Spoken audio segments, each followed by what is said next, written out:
La mañana llegó con esa particular luz mediterránea que lo tiñe todo de dorado, esa clase de mañana que te hace agradecer estar vivo, ejercer la medicina en una de las ciudades más bellas de Europa.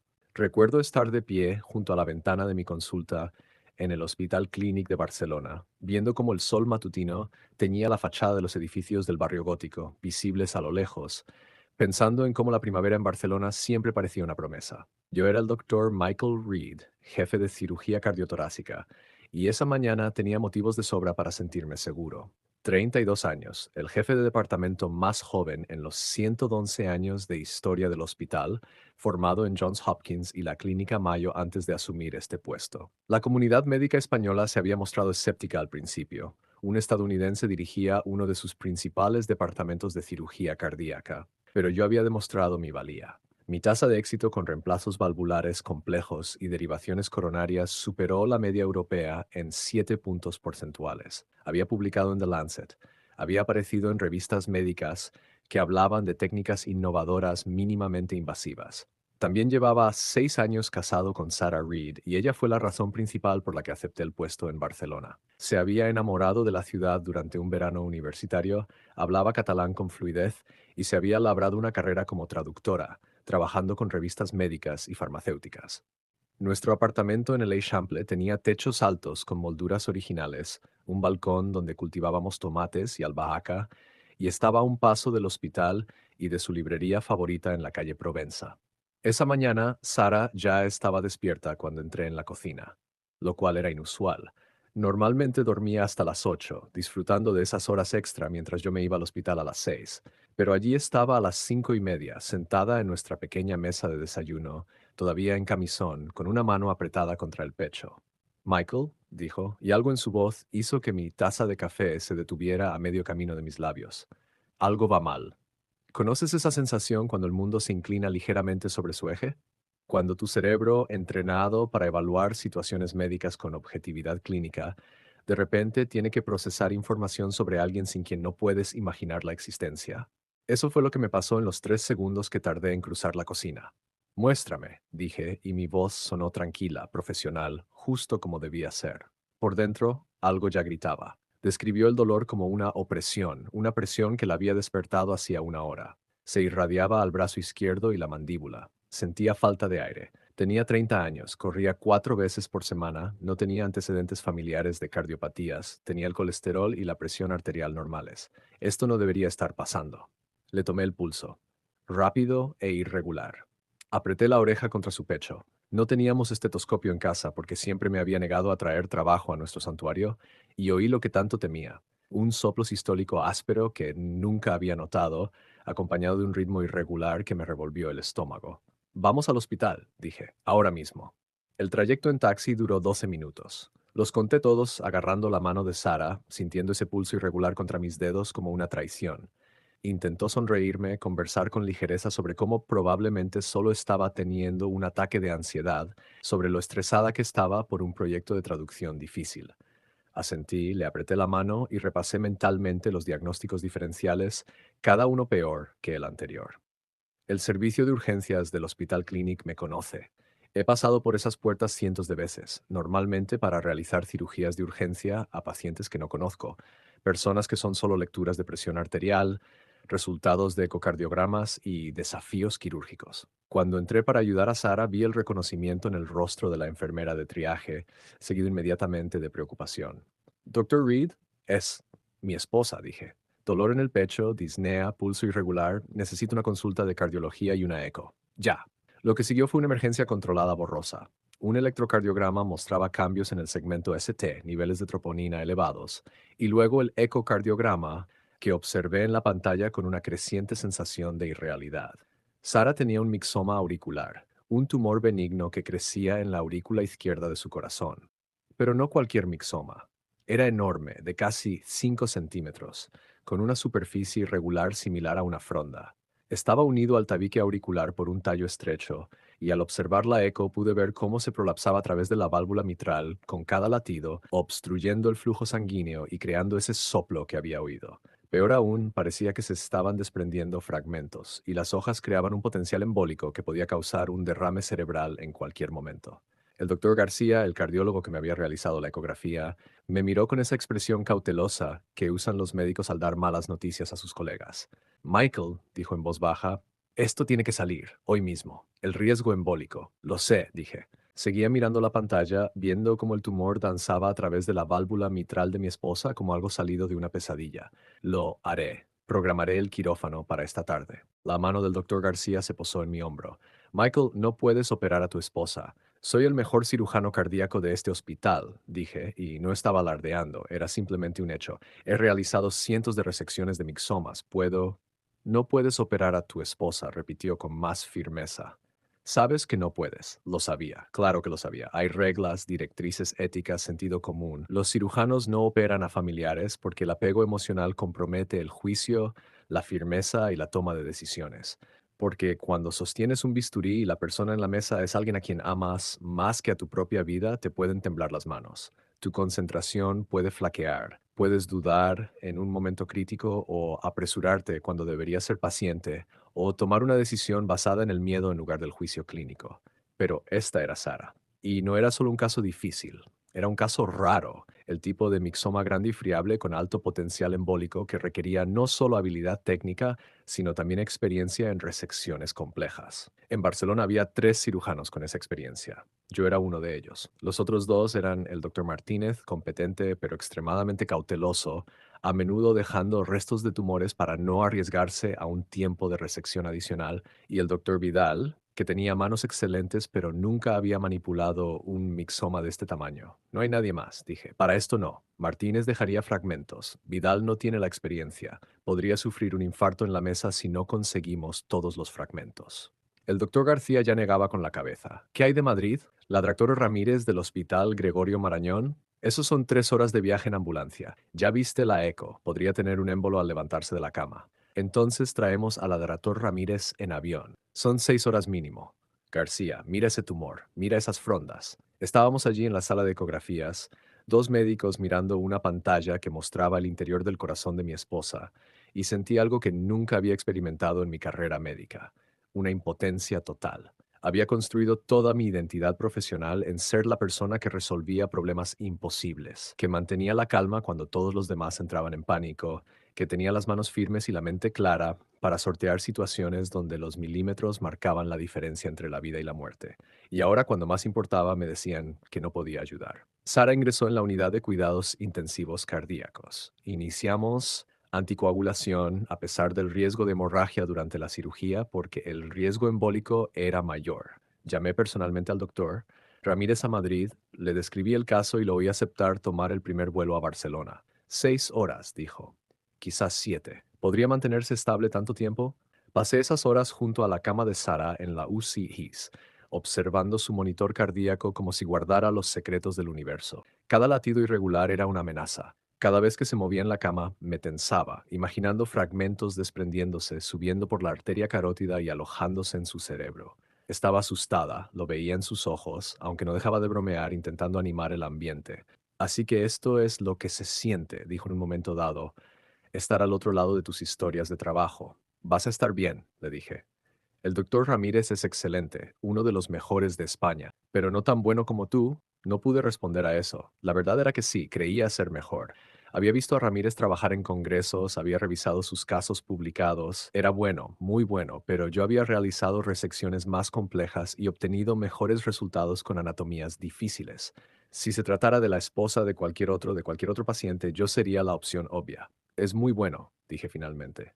Me tomó la mano. Quiero que estés ahí. Lo estaré. Estaré ahí mismo en el quirófano, observando. Me aseguraré de que... No, Michael, quiero que lo hagas tú.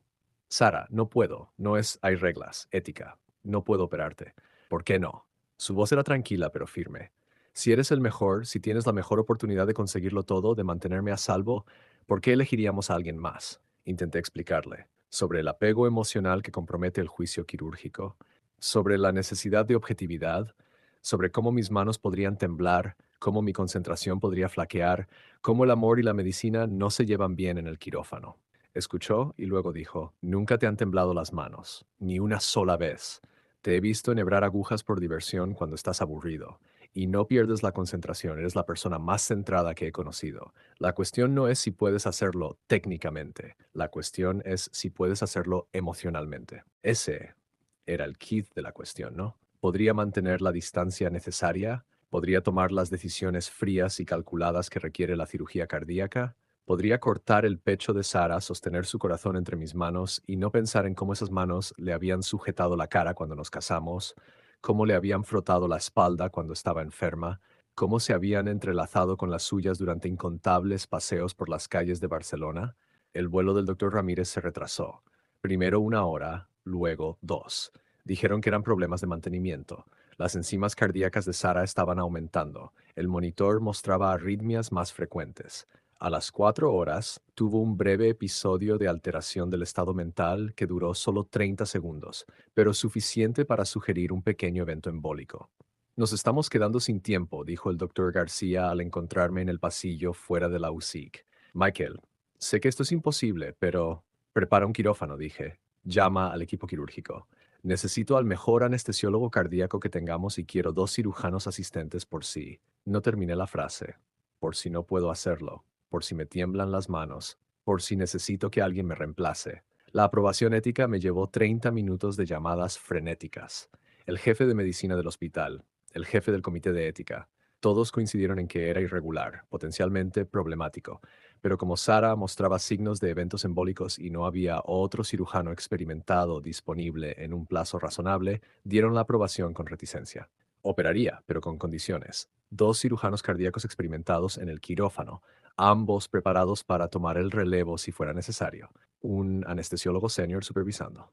Y documentación completa del proceso de toma de decisiones. Entré a las 14:47. El quirófano era el mismo donde había realizado innumerables operaciones, pero entrar se sentía completamente diferente. El olor familiar a betadine y productos químicos de esterilización, el aire fresco a exactamente 18 grados, las luces del techo colocadas justo como me gustaban, todo seguía igual y todo estaba mal. Sara ya estaba bajo anestesia, intubada y con campos quirúrgicos. El anestesiólogo había dispuesto todo de tal manera que apenas podía ver su rostro. Solo una paciente en una mesa, otro pecho por abrir, otro corazón por reparar. Pero yo lo sabía.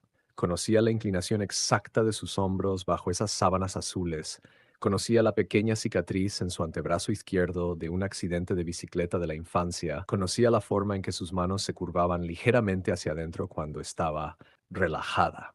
El equipo quirúrgico estaba reunido. El doctor Vidal y el doctor Martínez estaban listos para ayudar o tomar el relevo.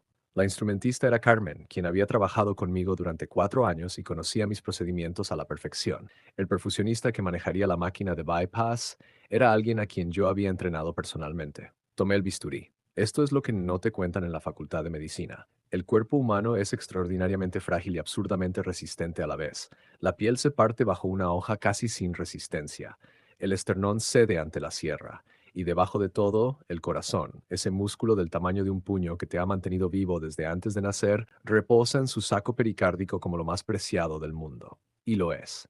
Hice la incisión, esternotomía media, perfecta como en un libro de texto, la hoja recorriendo el centro del pecho con un movimiento suave. A continuación, la sierra, con ese característico zumbido agudo al dividir el esternón. Lo había hecho cientos de veces, podía hacerlo dormido, probablemente lo había soñado.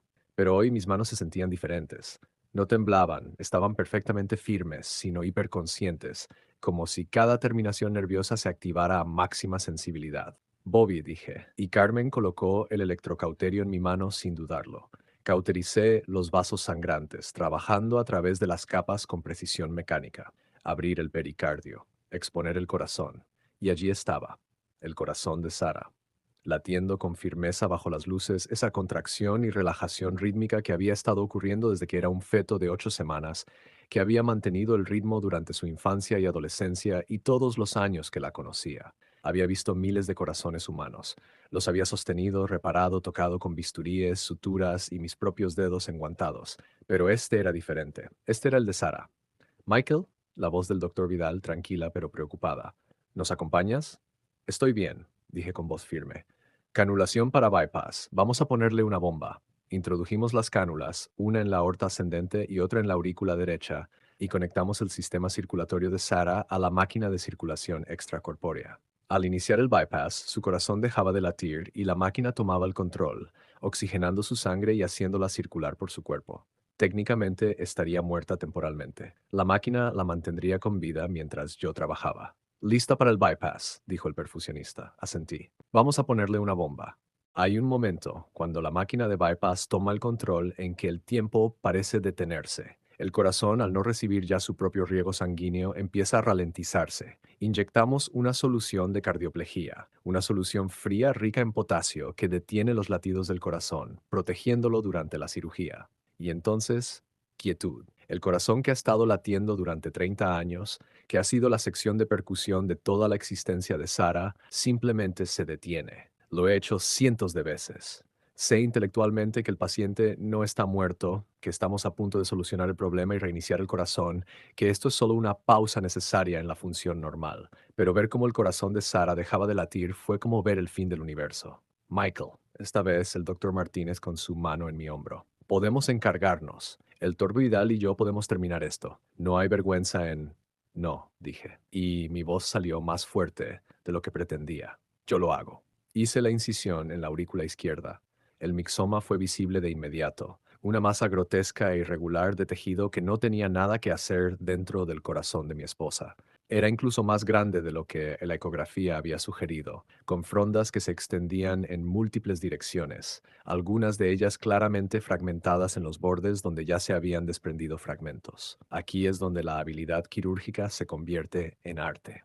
El tumor estaba adherido al tabique auricular mediante un pedúnculo, pero el punto de inserción se encontraba en una posición precaria, cerca del seno coronario y del nódulo auriculoventricular. Si lo extirpaba de forma demasiado agresiva, podría dañar el sistema de conducción del corazón, dejando a Sara dependiente de un marcapasos de por vida. Si lo extirpaba de forma demasiado conservadora, podría dejar fragmentos que podrían causar recurrencias o eventos embólicos. Trabajaba con lupas de aumento, con movimientos precisos y deliberados. Cortar aquí, cauterizar allá, separar suavemente el tumor del tejido sano. El doctor Vidal succionaba, manteniendo el campo despejado. El doctor Martínez retraía, dándome los ángulos que necesitaba. Carmen anticipó todos los instrumentos que necesitaba antes de que se los pidiera. Lo que ocurre con la cirugía cardíaca es que requiere un estado mental particular. Hay que estar completamente presente en el momento, consciente de cada pequeño movimiento y sus implicaciones, a la vez que se mantiene una mayor conciencia de la situación general. Pérdida de sangre, tiempo de bypass, temperatura y la docena de otros factores que determinan el pronóstico del paciente. Es una concentración intensa combinada con conciencia periférica, un estado de conciencia que lleva años desarrollar y mantener. Siempre se me había dado bien, incluso era excelente. Podía trabajar durante horas en ese estado, tomando cientos de microdecisiones, manteniendo la calma y la concentración sin importar las complicaciones que surgieran. Pero hoy mantener ese estado era como contener una marea, porque cada vez que miraba ese corazón pensaba en Sara, en cómo se había acelerado la primera vez que nos besamos, en cómo lo había sentido latir contra mi pecho cuando nos abrazamos, en cuántas veces me había quedado dormido con la mano sobre su corazón, sintiendo ese ritmo constante como una promesa de que seguiría ahí por la mañana. Lo estás haciendo muy bien, Michael, dijo el doctor Vidal en voz baja. La disección es perfecta. ¿Lo era? Observé lo que había hecho hasta el momento. El tumor se estaba desprendiendo limpiamente, el tejido circundante parecía sano, el sangrado era mínimo. Objetivamente sí, era perfecto, pero no me sentía nada seguro. Seguí trabajando, milímetro a milímetro, separando el tumor del tejido normal. Las frondas eran la parte más complicada, proyecciones irregulares que se extendían hacia la cavidad auricular, cualquiera de las cuales podía contener fragmentos que podrían embolizar si no se extirpaban por completo. Usé microtijeras para extirpar cuidadosamente cada una, recogiendo cada fragmento, asegurándome de que no quedara nada. 30 minutos después de la resección lo sentí, un temblor en la mano derecha. Apenas perceptible, apenas un leve temblor, pero estaba ahí, me quedé paralizado. Succión, dije, lo cual era completamente innecesario, ya que el doctor Vidal ya succionando, pero necesitaba un momento. Necesitaba respirar. Michael era Carmen, con una pregunta que no haría directamente en su voz. Me miré las manos, estaban firmes de nuevo. Ese temblor había durado quizás 2 segundos si acaso. Probablemente nadie más lo había notado. Pero lo sentí y me aterrorizó. ¿Podría hacer esto? ¿Debería estar haciendo esto? Pensé en parar, en pedirle al doctor Vidal o al doctor Martínez que se hicieran cargo. Eran buenos cirujanos. Probablemente podrían terminar la resección adecuadamente. Pero ya había visto el tumor, palpado su textura, entendía su anatomía a la perfección. Sabía exactamente cómo debía extirparlo. Explicárselo a otra persona que intentara retomar el proceso donde yo lo había dejado podría aumentar el riesgo. Continuar con la resección, dije con voz firme. Trabajaba más rápido, sin prisas, pero con mayor eficiencia. El temblor no había regresado. Mi concentración se agudizó. Ese peculiar estado mental se reafirmó. Dejé de pensar en Sara y empecé a pensar en los planos tisulares, en el riego sanguíneo, en lograr una resección completa con el mínimo traumatismo para las estructuras circundantes. 45 minutos después había extirpado la mayor parte del tumor. Lo levanté. Una masa de tejido gelatinoso del tamaño de una ciruela grande, irregular y friable, algo que había estado creciendo silenciosamente dentro del corazón de Sara mientras caminábamos por Barcelona, mientras preparábamos la cena juntos, mientras hacíamos planes para el futuro. Envíalo a patología, dije pasándoselo a Carmen. Ahora revisamos si hay fragmentos. Esta era la parte crítica. Inspeccioné cuidadosamente toda la aurícula izquierda, buscando cualquier resto, cualquier pequeño trozo que pudiera haberse desprendido durante la resección. Pasé mi dedo enguantado por las paredes auriculares, buscando irregularidades. Usé las lupas de aumento para examinar cada milímetro del punto de inserción. Nada. Resección limpia. Extirpación completa. Cerrando la aurícula, anuncié, suturé la incisión auricular con un punto continuo, cada pasada de la aguja precisa y uniforme. Aquí es cuando la cirugía cardíaca se convierte en meditación. El movimiento repetitivo de suturar, el cierre gradual de la incisión, la satisfacción de ver cómo el tejido se une a la perfección. Mis manos se movían con precisión automática. Años de entrenamiento y práctica se expresaban en movimientos suaves y eficientes. Excelente trabajo, dijo el doctor Martínez, y noté el alivio en su voz. Llevábamos 73 minutos con bypass, más de lo ideal, pero no demasiado. Comenzamos el proceso de recalentamiento, preparándonos para desconectar a Sara de la máquina y reiniciar su corazón. Este siempre es un momento de tensión, incluso en casos rutinarios. Los corazones no siempre se reinician correctamente. A veces fibrilan y requieren desfibrilación. A veces están débiles y requieren medicación o incluso asistencia mecánica. Saliendo del bypass, anunció el perfusionista, redujimos gradualmente el flujo de la máquina de circulación extracorpórea, permitiendo que el corazón de Sara volviera a tomar las riendas de su propia circulación. Observé el monitor buscando actividad eléctrica, ese primer latido espontáneo, y ahí estaba.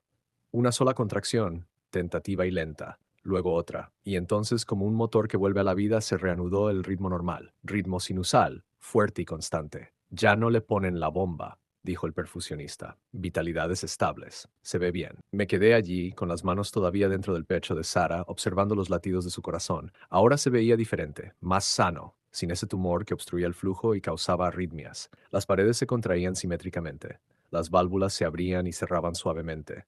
Todo funcionaba como debía. Michael, dijo el doctor Vidal con suavidad, tienes que cerrar. Bien. Aún tenía trabajo por hacer. Coloqué cables de marcapasos, derivaciones temporales que nos permitirían controlar su frecuencia cardíaca si fuera necesario durante la recuperación. Inserté tubos torácicos para drenar el sangrado posoperatorio. Revisé cada línea de sutura asegurándome de que no hubiera fugas. Y finalmente comencé a cerrarle el pecho. El esternón se unió con alambres de acero, el método tradicional, cada uno retorcido lo suficiente para sujetarlo, pero no tanto como para cortar el hueso. Capas de tejido, cuidadosamente aproximadas.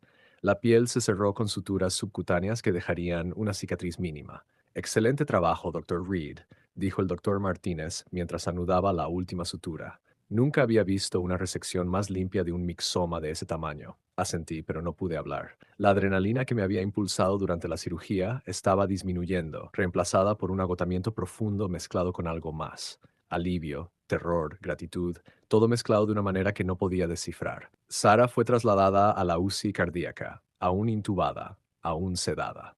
El protocolo estándar. La despertaríamos lentamente durante las siguientes horas. Nos aseguraríamos de que todo estuviera estable antes de extubarla. Me quedé con ella, observando los monitores, revisando cada signo vital con una frecuencia obsesiva. A las 6 p. Miyutsu abrió los ojos, aturdida, confundida, con un tubo de respiración aún en la garganta, pero consciente. Sus ojos se encontraron con los míos y vi que me reconocía, seguido de una pregunta. ¿Estás bien?, le dije, sujetando con cuidado la suya alrededor de las vías intravenosas.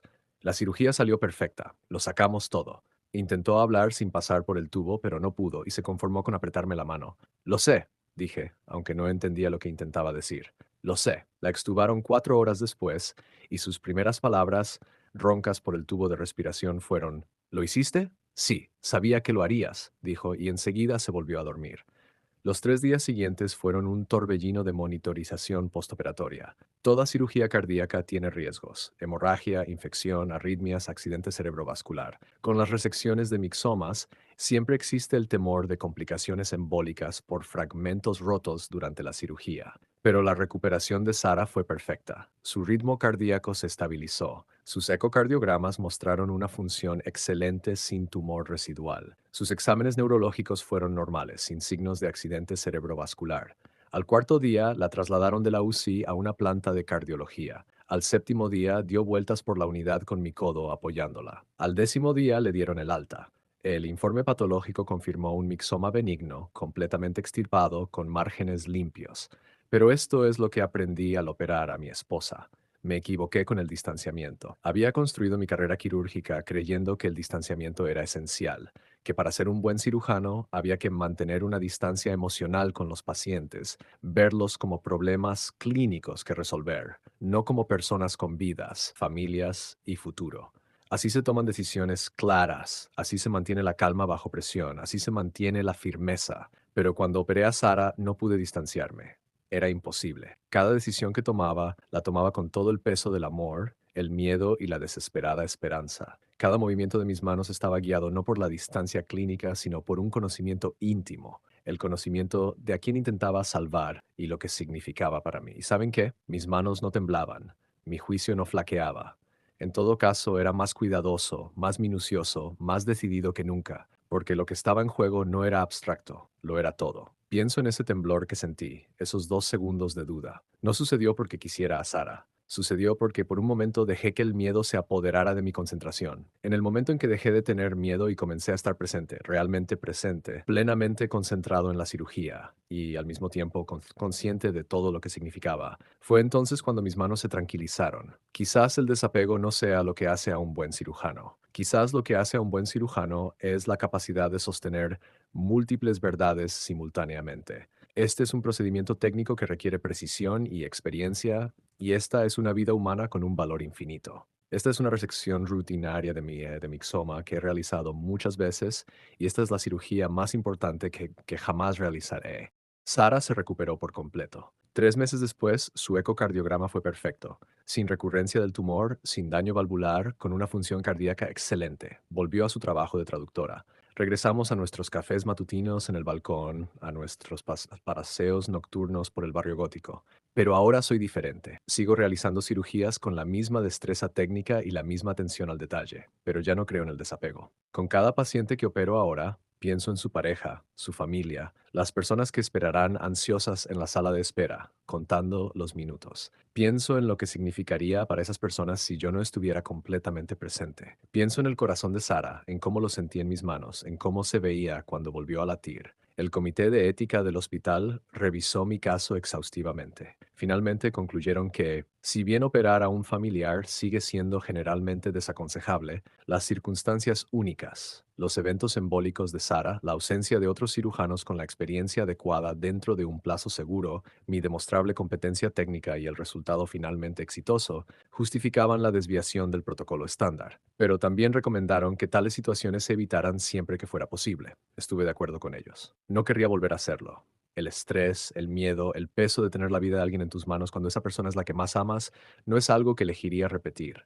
Pero si tuviera que hacerlo, si volviera a ocurrir, me presentaría sin dudarlo, porque eso es lo que aprendí en ese quirófano. El amor no compromete la habilidad quirúrgica. El miedo sí, la duda sí, pero el amor real, profundo y desesperado, puede hacerte mejor, más centrado, más decidido, más consciente de lo que está en juego con cada decisión, cada movimiento, cada momento. A veces, el mejor médico para el trabajo es el que más tiene que perder. Sara ahora lleva una pequeña cicatriz en el centro del pecho, una fina línea donde le dividieron el esternón y luego lo volvieron a unir. A veces, cuando estamos en la cama por la noche, trazo esa línea con el dedo, sintiendo la ligera cresta de tejido cicatrizado.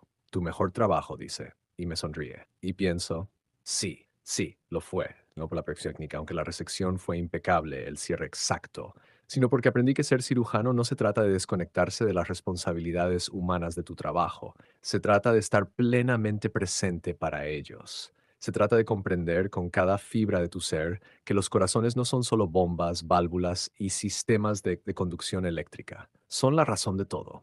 El corazón de Sara late con firmeza ahora, ese ritmo del que me enamoré, restaurado y completo. Y cada vez que lo escucho con mi oído pegado a su pecho en las tranquilas mañanas de Barcelona, pienso en lo cerca que estuvimos de perder ese ritmo para siempre. Y agradezco que, cuando más importaba, estuve justo donde necesitaba estar, aunque no quiera volver a estar allí nunca más.